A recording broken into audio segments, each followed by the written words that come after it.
Concerns of universal income as Biden's $1.9 trillion relief package gets rid of work requirements for the child tax credit. Experts raise concern that this could actually hurt and not help society. The governor of Texas is blaming Biden's open border policies for the migrant crisis. This after the governor announced Operation Lone Star to combat human smuggling into his state. And some big moves in big tech. Twitter is suing Texas Attorney General Ken Paxton. This comes as MyPillow CEO Lindell is set to launch his own social media website post-Twitter ban. Tune into Deep Dive as we explore these topics and more. Hello and welcome. This is Deep Dive and I'm Tiffany Meier. Those stimulus checks could be on the way soon as Congress is set to pass President Biden's $1.9 trillion relief package today. The House just needs to give the final approval. House Speaker Nancy Pelosi calls it an historic piece of legislation. But some Republicans say the bill is both excessive and wasteful. They say less than 9% is being spent on issues related to the health crisis. For example, $160 billion goes to vaccines distribution and testing, compared to $350 billion for state and local governments. But the Treasury Secretary, Janet Yellen, says this should bring some measure of prosperity.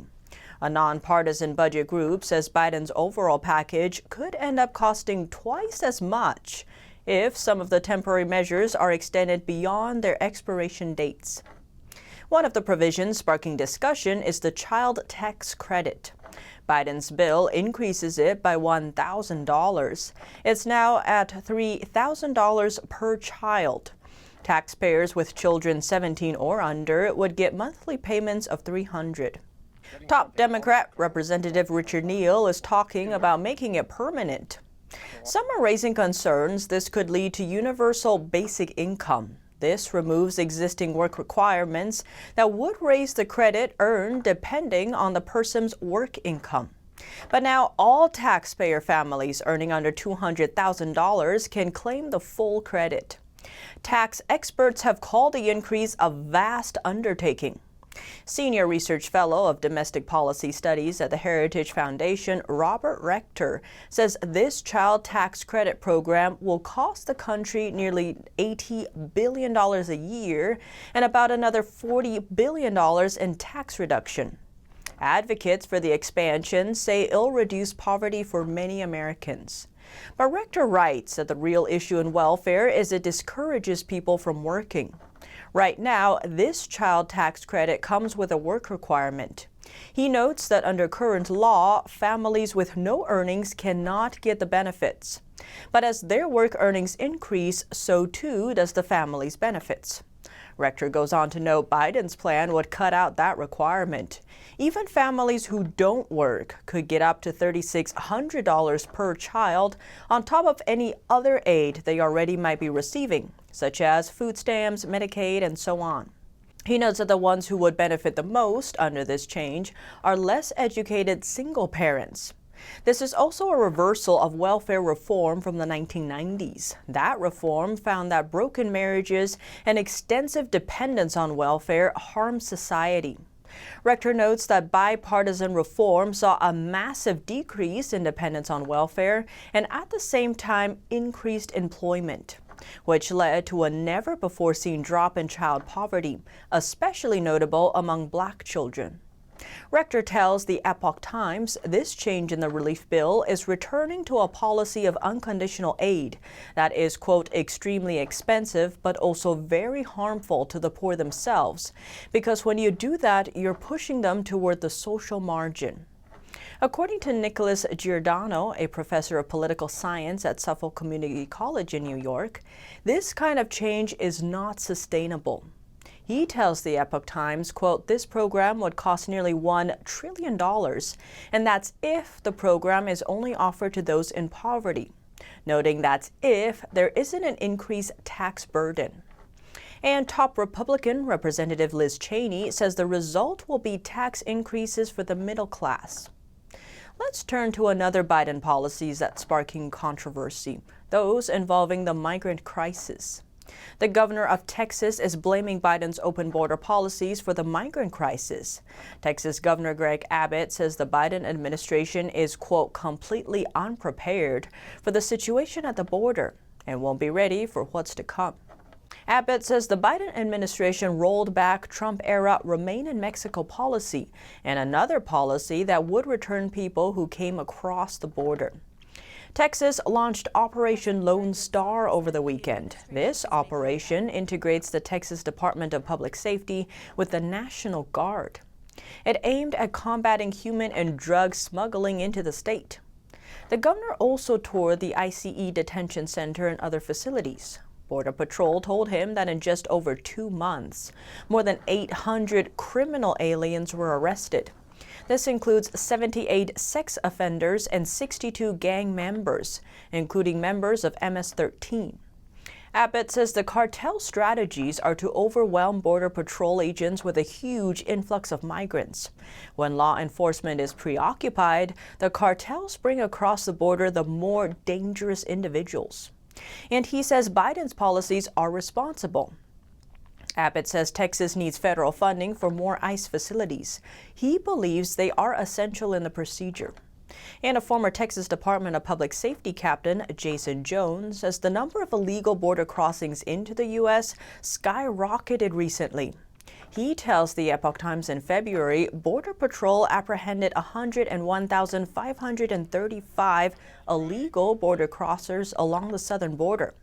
This came despite the freezing weather. He says 26,000 people evaded capture. The number of crossings is almost 3 times as last year. Border Patrol caught nearly 37,000 people last year and nearly 77,000 in 2019.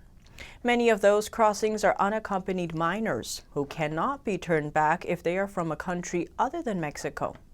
The Department of Health and Human Services has just opened a second facility for the rising number of minors. As of February 28th, approximately 7,700 unaccompanied minors were being housed in these facilities. Biden has said there is no crisis at the border and will be able to handle it. The higher number of migrants coming to the U.S.-Mexico border is causing tensions between reporters and the White House press secretary.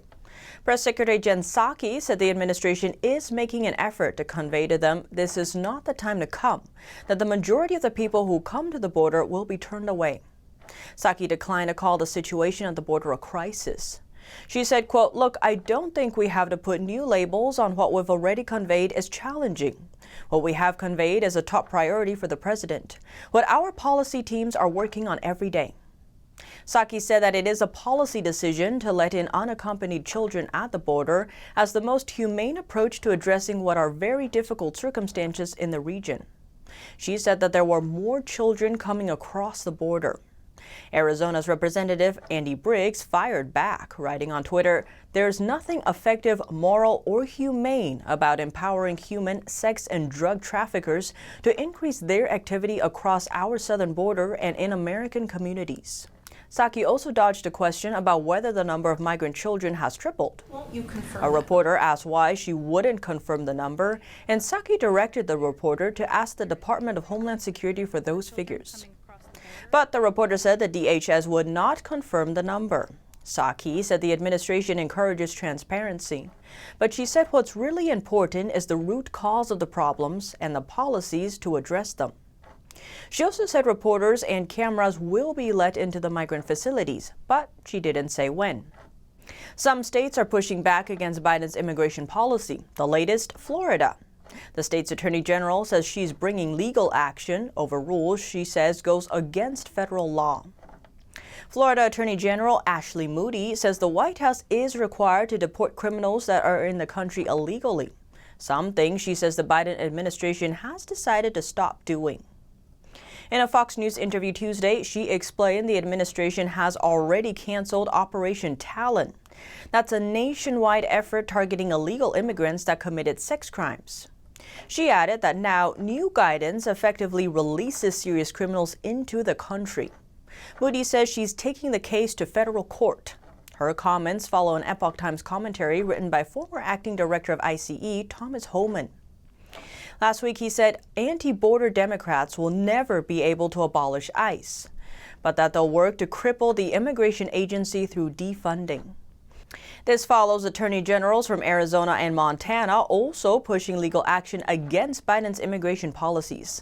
The states say they are concerned about these changes. The new rules would limit the capability of ICE to detain some illegal immigrants unless they pose a threat to national security, entered through the border after November 1st, or committed aggravated felonies. Both states filed for a preliminary injunction aiming to block the regulations from going into effect. Now, jumping to big tech, Twitter is suing Texas Attorney General Ken Paxton. The social media giant accuses Paxton of abusing his authority, intimidation, and harassment. Twitter claims Paxton is targeting the company in retaliation for exercising their First Amendment rights. At issue are Twitter's moderation practices, including the decision to suspend former President Trump's account. Paxton says deplatforming Trump has had a chilling effect on free speech. He also says social media companies operate like monopolies and should be regulated like utilities. Normally, I'd say you're right. Private company can do what they want, and consumers have choices. Here, consumers don't have a choice. They have no choice, and so we have to regulate that and make sure that free speech is not being controlled by a few very wealthy tech people. Paxton is now demanding information on Twitter's moderation policies and practices. Twitter says in the lawsuit that disclosing its moderation policies could undermine their effectiveness. The company also says Paxton's demands run afoul of the First Amendment. Twitter argues it has the right to make decisions about what content to disseminate on its platform. The company is asking the court to block Paxton's efforts to obtain the information or otherwise probe Twitter's internal decisions. And MyPillow CEO Mike Lindell says he's launching his own social media website after Twitter suspended both his accounts. He made the announcement on Charlie Kirk's podcast last week, saying, quote, "Every single influencer person on the planet can come there. You're going to have a platform to speak out." Adding, "We are launching this big platform so all the voices of our country can come back and start telling it like it is again." He goes on to say with his site, people won't need YouTube. He says people will be able to talk and not walk on eggshells. He hints it'll launch in 4 to 5 weeks, but didn't elaborate more. His site would be going up against the likes of Parler and Gab. But what do you think? Let me know below. Thanks for tuning in to Deep Dive. I'm Tiffany Meier, and see you soon.